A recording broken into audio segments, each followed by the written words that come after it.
कराची में आइंदा 24 घंटों के दौरान मतला जुज़वी अबरालूद और रात में ठंड रहने का इम्कान है।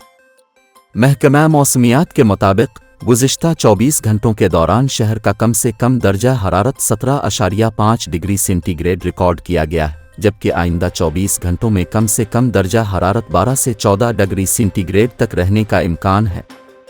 महकमा मौसमियात ने बताया कि आइंदा 24 घंटों में ज़्यादा से ज़्यादा दर्जा हरारत 24 से 26 डिग्री सेंटीग्रेड रहने का इम्कान है। हवा में नमी का तनासुब 85% है और मशरिक़ से 5 किलोमीटर फ़ी घंटा की रफ्तार से हवाएं चल रही हैं।